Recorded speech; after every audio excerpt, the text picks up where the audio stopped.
Bava Metzia, the test. The Gemara continues learning our most recent Mishnah, line by line, with a number of stiras. So the Gemara first says, we've seen the halacha that if you find a get isha in the street, as long as the husband agrees, you can give it back to the woman. The Mishnah also says if he does not agree, you shouldn't return it to either of them. But if he agrees, you can give it to her. The kasha is, as we said earlier, if something was dropped, we have a suspicion that maybe it was written at one date and not given until a later date. So, for example, the get, maybe it was written, the date is Nisan, but it was not actually given, even though the husband's Maida, but it wasn't actually given until Tishrei.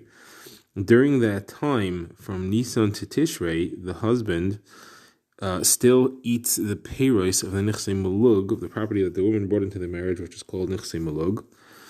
So machlek is actually if he can eat that. From the time that a husband decides to divorce his wife, according to one shita, he still gets the peiros of her property, he still gets to use it. According to another shita, he can't. But so the shita that he can't, we won't have a problem here. But the shita that he can also sell it. If he can sell it, then what's going to happen is as follows: he is going to be using and selling her nechsei malog from Nisan to Tishrei.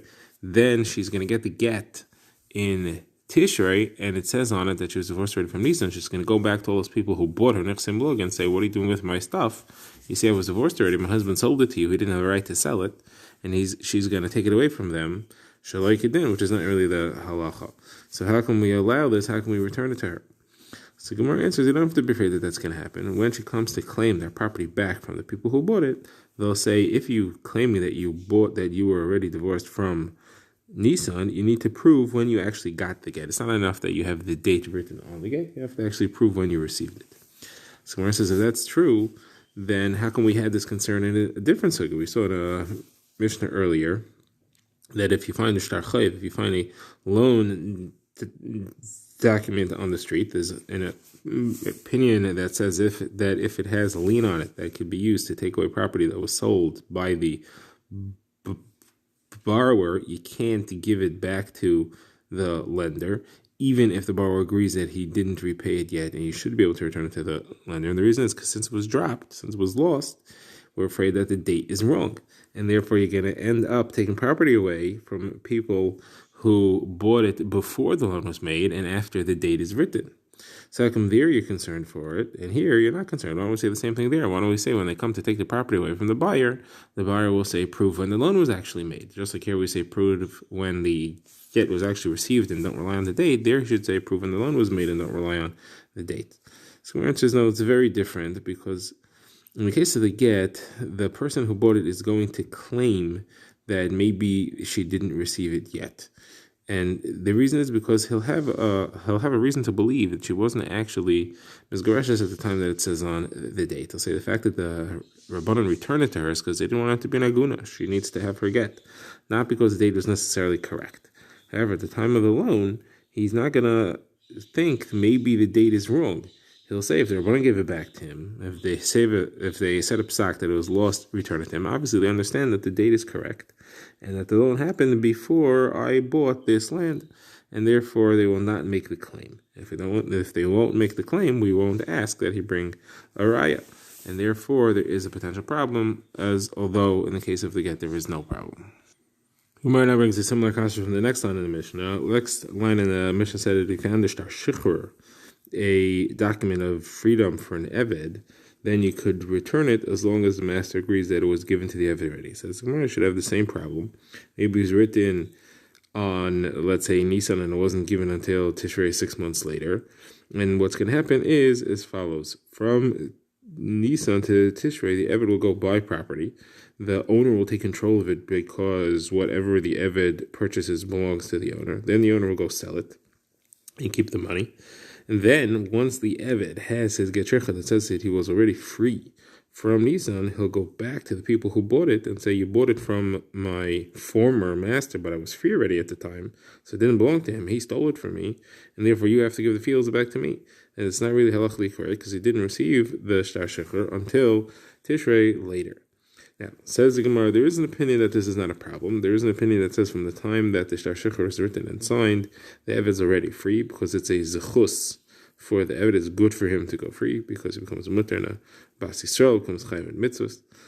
And therefore, According to that opinion, he already is free from the time that it's written, so there is no delay in this halachic chalais. However, according to the opinion that he's not free until he actually receives it, because it's a chay for him, it's bad for him, because he can no longer marry a shech kananis. If he was an eved kohen, he can't eat truma. So, what are you going to say? How are you going to answer? So I gives the same answer. When he comes to take the land away from the people who bought it from the master, they'll say, bring me a proof when you actually received the get shechur, because perhaps it was later than is written. Gemara now moves on to the next line to explain the concept of daitike matana. So Gemara says, what is daitike matana? Gemara says, the word daitike is a contraction of the phrase da tehela mekim v'liris, means this is an established thing which will not be retracted. This is a sick person who's about to die, who's giving over property, and the phrase this tehela mekim v'liris, that this will certainly go through, is because when a person who is in that condition makes a statement that he's giving something, we make sure to follow through on it in order that he should have peace of mind and not hurt him further. Now, the Gemara understands that what's happening is that the star says on it that I'm giving property as a gift to such and such individual from today and after I die. Meaning to say, Rashi explains, that the property belongs to the receiver now. However, he can't use it and do anything with it until after the death of the person who's giving it to him. So Mara asks, that means that the transfer only works if he writes that? It only works if he says, Mehayim achar misa? The Gemara's kasha is that if he doesn't say Mayim, he just says, I'm giving it to him now, so then certainly it works. He's giving it to him right now. What's the issue here? Why do I need it to be from today and after the death? So Mara explains, no, if he says, I'm giving it to him now, then it goes to him now. What we mean to say is, what is the situation? What is the way to make a matnas shchiv meira, which the final kinyan will only be effective after the death of the person who's giving it. If he's willing to give it now, okay, he can do whatever he wants now. But if he wants to write the document now, give the document now, and not lose ownership of the property until after he dies, it has to be phrased like this: from today until after Misa. Now, the Gemara goes into the halacha here. The Mishnah had paskin that you don't give it to the receiver unless the one who gave it to him says give it, because we're afraid that he wrote it but he never actually gave it to him. Now, however, the clear implication though is that if he says to give it, then you shall give it. So that is a stira on what we learned elsewhere. We have a brisa that says if you find a shtar of daisikois, apotikois, or matanis. So daisikois is what we said here. Matanis is just a record of a transfer of ownership, a gift. Apotikoi is where you make land into an apoitiki, that is, you designate a specific land to pay off an existing loan and say that the lender can collect his loan from that land specifically. Now, all these you should return, because we're afraid, although it was written for one person, the actual land was then transferred to someone else. And the giver changes his mind, wants to give it back to the first person. So they said, let's drop the shtar, bring it to the Beis Din, and then the Beis Din will declare that we are the rightful owner, and they will return it to you, and then you'll be able to have an earlier shtar than the second person and use it to take it away from him, even though it was never actually really given to the first person, so therefore it's incorrect. So why don't we have that concern here? Why do we say that you are allowed to give it back? The Gemara answers the difference between our Mishnah and that brisa is, one is talking about where the shtar that we found is a shtar of a shchiv meira, and the other, the brisa there is referring to where it was written in the style of a gift of a healthy individual. Now, the difference in halacha is that a matna shchiv meira, the person who's the shchiv meira, if he decides to give something to someone, he can change his mind. Legally, he can change his mind and say, you know what, I thought I was going to give it to you. I gave you the shtar. I'm changing my mind anyway. It's not going to you. It's going to go to someone else. So if two people pull out such a shtar, the later one is actually going to win. And therefore, the halacha is as follows. In the case where the shtar is a shchiv meira, we have no concern.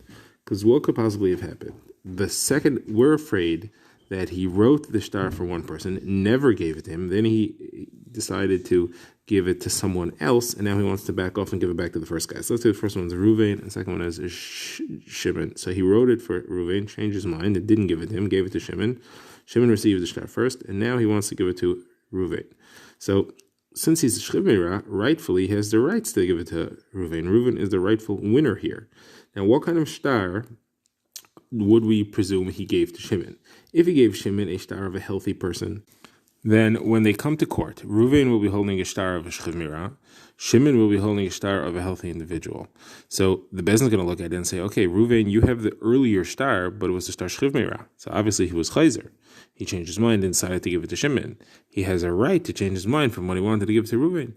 And therefore, it's going to correctly be awarded to Shimon, which is the correct halacha, because he gave Shimon the later star, and he was chayzer from what he wanted to give to Reuven. He gave it to Shimon as a healthy star, and Shimon's really the rightful owner because he can't be chayzer from that healthy star now when he wants to give it back to Reuven. So Shimon's going to win anyway, which is right. Now, if he gave Shimon a star of a shchivmira, so then they both have a right to be chayzer from both of them. What's going to happen when they both come to court with a star shchivmira? They're going to give it to the one who has the earlier date, which will be Reuven, but in this case, that's the correct halacha, because he has a right to be chayzer from that which when he wrote it for Reuven, didn't give it to him, and he gave it to Shimon. Now he's being chayzer from giving it to Shimon, and wants to give it back to Reuven. That's also the right halacha. So everything's fine. So therefore, our Mishnah rules that you can give it back to him. Now, the other case, the brisa, is where the star that they had is a star of a healthy individual, and therefore he cannot be chayzer. So now, what's going to happen? We have a valid concern. We're afraid that he wrote it to give to Reuven, changed his mind, never gave it to Shimon, and therefore the correct owner is Shimon, because he can't be chayzer. Now he changed his mind again, decides he wants to give it to Reuven. It's incorrect to give it to Reuven. Therefore, if we return the star and let Reuven get the star now, Reuven's going to win in court. Therefore, we say to him, no, look, we're afraid that this is what's happening. Therefore, we're not going to allow the star to be returned. If you're really right, and if the star really was given, and you never wrote anything else for any Shimon, there's no Shimon out there, so no problem, write another star now. Give it to Reuven now with a new star now. You have nothing to lose. You're claiming that there is no Shimon that you gave it to, so write a star for Reuven, you give it to him now, and he'll get it anyway. And therefore, that is the proper way of handling it, and that's why the Brisa says not to give the old star back and make him write a new one. Now, Rav Zvid has a kasha on this, but he gives a very similar answer. He just structures it to avoid his kasha. His kasha is that both the Mishnah and the Brisa use the lashon daisikois, which implies that it's a manas shchivmira. So you can't tell me one of them is talking about a healthy person. So therefore, Rav Zvid says they're both talking about a shchivmira. One's talking about where the shchivmira is alive, and he's the one who's saying give the star to Reuven. The other talking about where the shchivmira already died, and his son is saying give the star to Reuven. So the Shchivmira himself could be chayzer. And therefore we don't have any concern, because since the star is a manas Shchivmira, the one who's going to win is the one with the later star, because manas Shchivmira he could be chayzer. So you can give it back, and if it's really too early, then Shimon's going to win anyway. He's going to beat Reuven because his star is later. So you have no concern. However, the Bryce is talking about where the father, the Shchivmira himself, he died, and the son now wants to give it to the first person, which means as follows. We're concerned that the father, as a Shchivmira, wrote the star for Reuven. He never gave it to him. Then the father died from his illness, and the son went and gave it to Shimon. Now, the father never gave it to Reuven, and therefore the rightful owner is really Shimon here. However, the son now changes his mind, decides he wants to give it to Reuven, or he wants to make a trick and get part of the land back. So he goes to Reuven, the make-up between them, and he says, listen, we have this lost star here. We're going to lose the star. We're going to find it. We'll give it to you. The star is now earlier. If we come to court with this, if you come to court, you're going to win, because I didn't have a right to be chayzer from my father's star. So it'll appear to the Beis Din that my father gave you this manas shchivmira. You're the rightful owner, and then I tried to give it away to Shimon, which I didn't have a right to do because it was already given to you. Therefore, the Beis Din is going to take it away from Shimon, award it to you. And then he makes up with him and says, then we'll split it, because we'll pull it away from Shimon Shleikadin, and then we'll split it. So therefore, because we're concerned about this, we tell him, listen, this is what we're concerned happened. If you're telling the truth and there is no Shimon, you just want to give it to Reuven, so give it to Reuven now, write a new star, give it to Reuven, and there's no problem. Now, the Gemara brings in a brisa which has a new case. The Gemara has a similar style kasha on that brisa. Brisa says if you find a receipt that a woman wrote to her husband that he already paid her ksuba. Sometimes the husband will pay the ksuba early, even though he's alive, and they're still married to each other. So she wrote a receipt, and he has the receipt, and now we find it. So the halacha is that if the woman is moided that she gave it to her husband, you can give it back to the husband. Now he has the receipt, and now the ksuba is not collectible. On this, the Gemara asks, we should have a similar concern to what we've been saying up till now. Let's say the receipt was actually written in Nisan and wasn't given until Tishrei because the actual ksuba wasn't paid off until Tishrei. What happens is, in the meantime, she went and she sold the rights to collect her ksuba. A woman can sell that. People will only buy it for less than the face value of the ksuba because he may never collect it. If she dies first, it'll never be collectible. But she went and she sold that, and somebody bought it. Now he has the rights to collect the ksuba. Then what's going to happen is he will come and try to collect that ksuba when it actually is due, and the husband will take out this receipt, which was written earlier. It's the date on the receipt predates the sale. And therefore, he's going to say you don't get anything, but really he does deserve because the husband didn't actually pay it until later. So we should be afraid of this and not return it. The Gemara gives the two answers, Rava and Abaye. Rava says this must be that actually the halacha is that the woman has a right to be moichel her ksuba, like Shmuel says. Shmuel says if you sell a loan that's due to you, you sell an account receivable, and then you're moichel it. That even though somebody paid to collect that, he can no longer collect it and your mechila works. So here, the woman, although she sold her ksuba, she can then be meichel to her husband when he pays her later, and the person who bought it loses his right to collect legitimately, and therefore he will lose the land when he comes to collect, and that is the correct halacha. That's Rava's teretz. Abaye says you don't have to say that. You can say we don't hold that way. We're talking about where she's actually holding the ksuba. And therefore, we don't have to be afraid that she sold the ksuba because we see she has the ksuba. And then we'll say, okay, we'll give it to her. We will return the receipt to the husband like she says.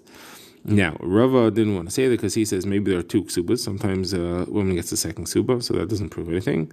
Abaye wasn't worried about that because he says we're not concerned for two ksubas. It's very rare. And the second thing Abaye holds is that a shtar is zeicha already to the person that is receives in the shtar when it's signed, and therefore the shaver, the receipt, is zeicha to the husband from the actual date on it, not when he actually pays the money. He's already zeicha in whatever he owed, not being owed any longer.